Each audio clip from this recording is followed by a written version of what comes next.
All right, so we're gonna do rapid fire. You get about 30 seconds to 1 minute. Okay. And we can dig in a little more if we want to. Okay. Right.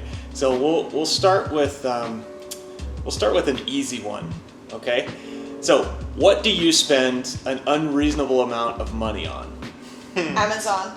So, Is that a general question? no, it's not where you spend the money. It's what do you spend That's a the fact. money Every on. time I go over to their place, there's Amazon boxes outside. We could have been traveling for 2 months, and Amazon packages are still showing up every single day. Okay, but what do you specifically spend the money on? So we'll just go around. Aaron, you got one? you act like you were gonna get the question. Burritos. No, yeah, food, I would say. Yeah. Food. Okay. Unreasonable amount of money on I food. can tell you an answer for her. Ooh. Aspen. I was gonna True. say that one. Yeah, right now an unreasonable amount is him, The dog. the dog. Yeah. All right. Oh, what do I spend an unreasonable amount on? Tea. I spend a lot of money on tea. I do spend a lot of money on tea. That's a good one.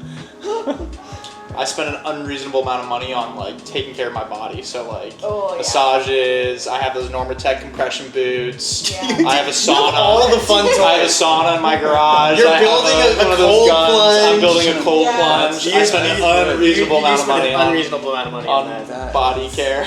Yeah, that is. I should, good. yeah, like probably more than some professional athletes spend. Yeah.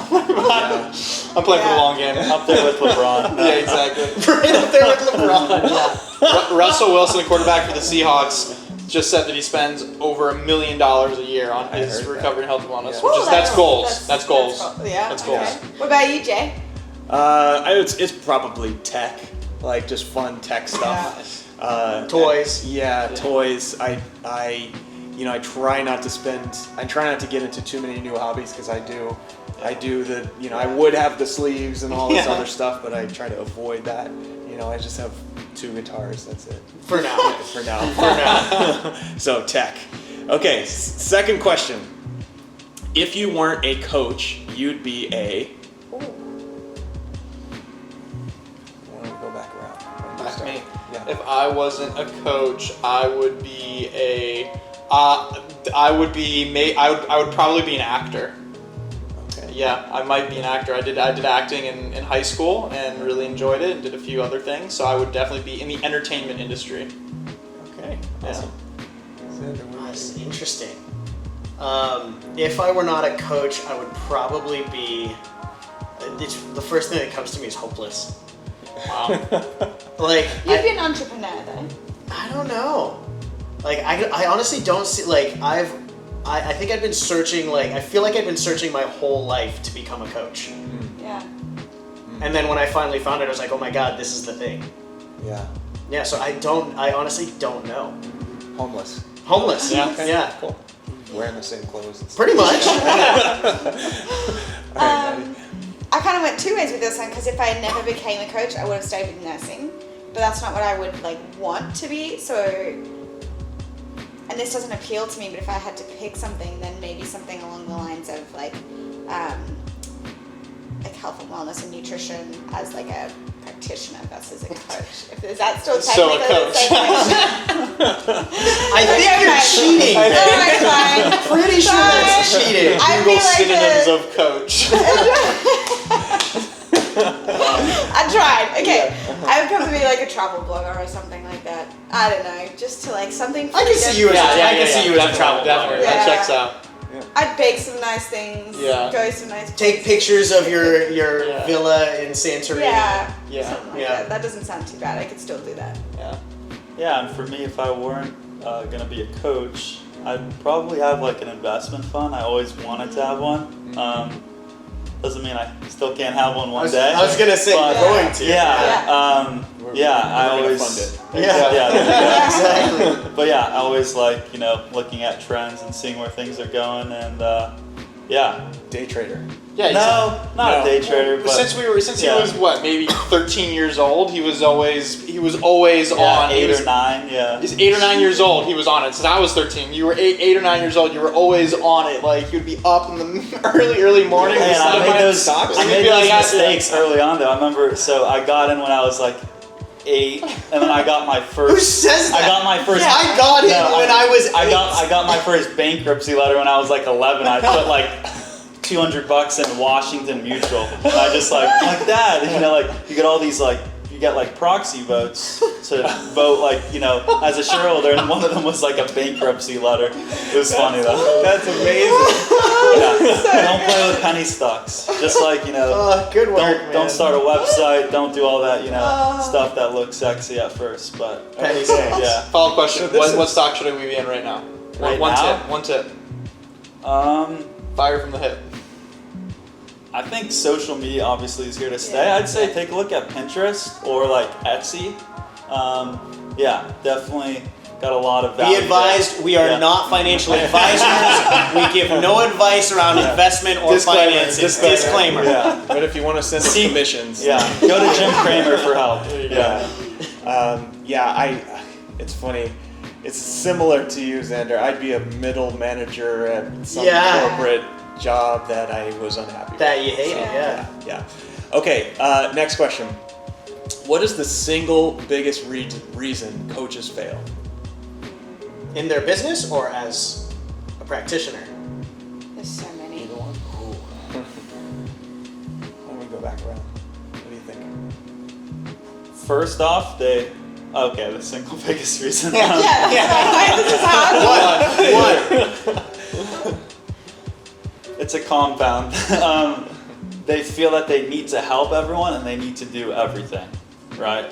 And they forget like you're a one-man show, you know, to begin with. So, yeah. Like that. This is a hard one. There's so many different. I mean, I've got to go with mindset and this. I'm cheating. It's kind of two, but mindset along with like not getting the right mentorship as well. So like obviously mindset being like people either think that they can go out and just figure it out on their own, or obviously a bunch of mindset blocks that are stopping them, or I would say they don't have the right mentorship or aren't willing to invest in mentorship. That's two separate ones, but I would say shitty expectations. yeah. I think it's the lack of proper expectations of what it takes to be successful that causes all the other problems. Because most coaches, you see all the success on social media, you see the tip of the iceberg of like, you know, quick wins and overnight success and all these achievements and how easy it was to do this funnel and this and that. And so there's these really misguided expectations, and that prevents you from getting the right mentor or you know, working on your mindset or whatever it may be. I I think think it's going to be easy. you think it's going to be easy, Yeah. and it's just not. It's just I hard. think you can make a blog and people come Yeah. flocking. So like, yeah, I think it's misplaced expectations. I like that. I have to follow him. No, I think it's similar theme. I think the biggest reason they fail is because they stop. Yeah. It's like it's not a Ooh. failure until you stop. So Yeah. That's There you good. yeah, that's good. That's man. it. It's just stop That's it. really good. I actually just posted that in a quote from Instagram There we go. yesterday. I think it's that they just don't charge enough. Yeah. I think they just underprice their services, and I see it time and time again. They work. The good coaches will work themselves to the bone and not make and enough hate it. money. Yeah. Yeah. They'll work and- themselves until they hate it. and then they resent their clients because Yeah. the clients aren't paying them. Yeah. Okay. Next question. If you had to make $5,000 this weekend in a completely different business than what you're currently in, what would you do? Legal. Let's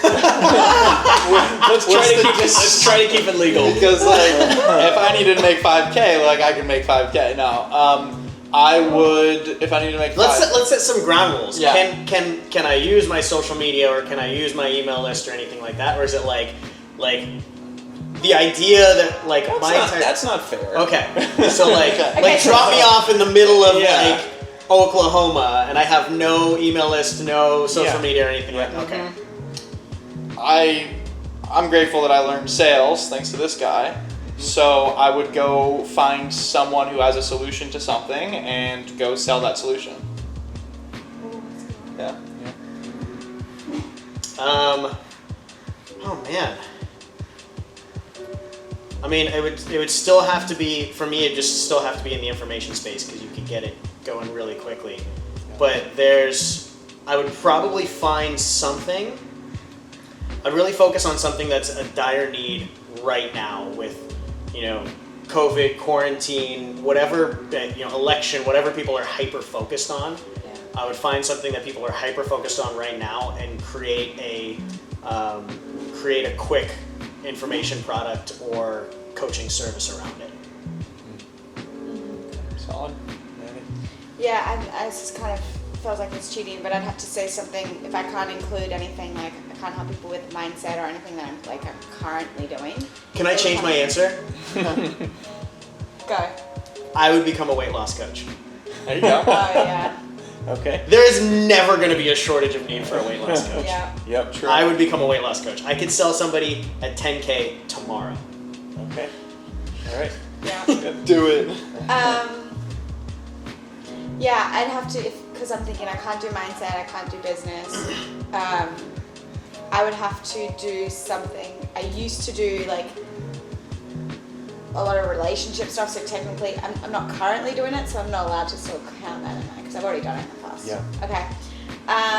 So I would similar to what Zander said, is I would find something that that I have some form of knowledge on and around, and then I can help people with, and whether it's tying it with something else, or I would find something that is obviously it has to be an immediate need because I need to sell that within this weekend. My original thing went to real This estate. is way longer than 30 seconds. Oh, okay.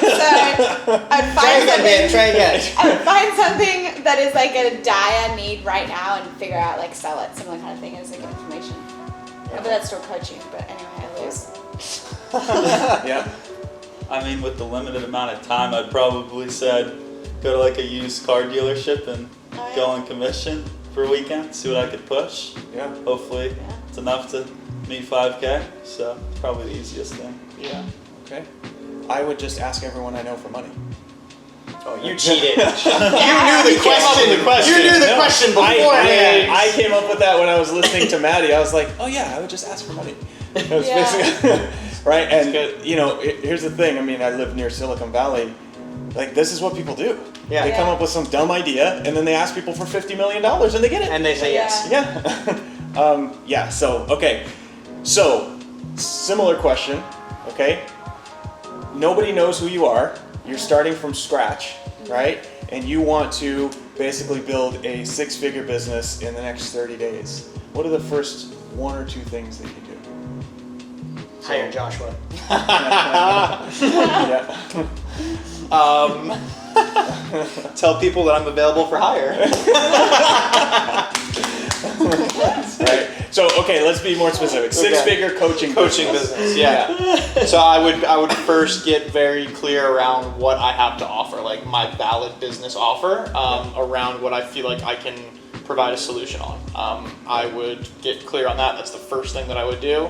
What do I have? What's a point A to point B that I've been through in my life that I can advise somebody else who's at that point A and wants to get to that point B? Right. Okay. Zander, what would you do? Same thing. I mean, get really clear on the offer. And again, that offer, most of the time, it'd probably be something that is already being sold. Right? Not getting creative, not trying to reinvent the wheel. If it's already being sold, that means people are buying it. Yep. Right? So I'd come up with something that is already being sold, like weight loss, coaching. And I think the first thing that I would do, so be a combination of his answer and your answer before, I would reach out to every single person that I know and work on getting them on the phone to have that conversation. Either if I know they need to lose weight, I'm gonna have a very forward conversation with them, or if I know they know people, I'm gonna be asking them for referrals, and I'm gonna be saying, hey, yeah, I'm gonna be giving you X amount of dollars for whatever referral. Right. Okay. Yeah, mine would be something first thing I'd be like, Zander, help! AKA I would have a mentor. And then second one is then it would just be getting into massive action. Making sure that I had someone to hold me accountable for that, and then just getting out of my comfort zone, getting into massive action, and just doing it. What would be the action? So for example, reaching out to everyone in my network. I remember when I first started my business, it was more scary for me to reach out to friends and family members than it was to reach out to people I didn't know. Yeah. So it would be reaching out to everyone that I know, making those connections, and then whatever else that I don't Start to want put do, it out there. Just put it out there. Yeah. Yeah, like Joshua said, I'm open for business. Yeah. Yeah. Yeah, I mean, like everyone else said, getting crystal clear on what you exactly have to offer, right? But then the second part is like, after you sort of leverage all your like hot leads, what's like the one platform you could focus in on, right? Instagram. Yeah. And also like putting together that list of like who are, 5 or 10 people in my space that are, Yeah. that are selling that service that I'm wanting to offer. Like, are they able to do it on a consistent basis, and like what can I learn from them? Yeah. Right? And then like make sure you're doing that to begin with, right? Like don't come up with clever things like Yeah. that are so much different, right? Because it works. Yeah. Now it's just a question of you consistently doing it. Yeah. Yeah. My answer's the same. Come up with a clear offer. Find people that I know that will want that thing, and start practicing it as quickly as possible. Yeah. Right. Okay. 2 more questions. What is the biggest untapped opportunity for coaches?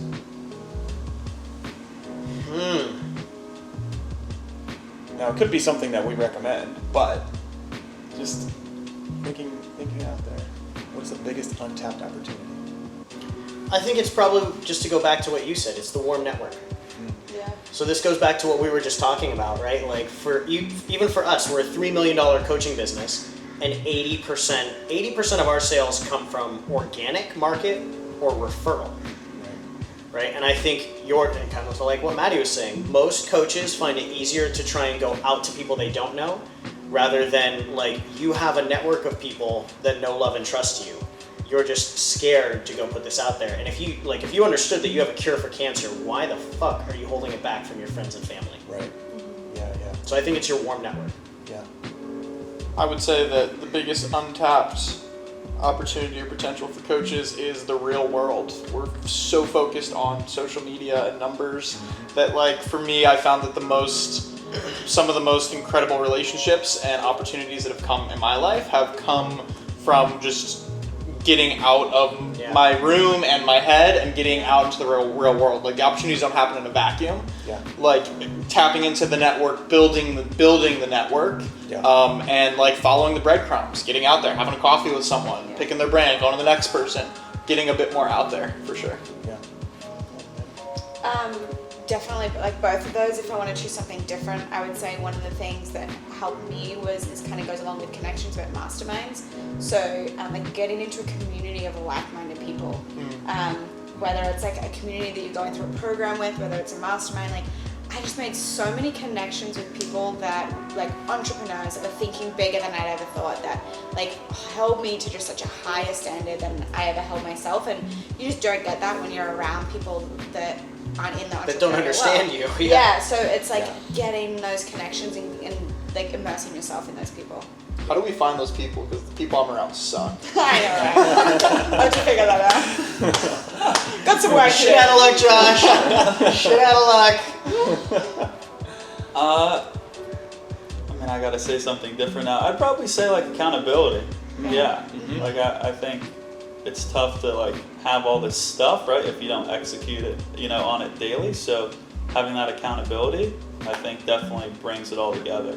Literally, my job as a mindset coach is just that, like just accountability, and you'll be all good. Yeah. So yeah, I like that one. God, these are such good answers. I'm stumped on this one. I will say something we talked about, which was just being willing to get uncomfortable. Put yourself in uncomfortable situations, like as much as possible, because I think it's like you said, it's really easy to reach out to a cold audience and try to produce content for them instead of talking to your mom about how she needs to lose weight and you're a weight loss coach, right?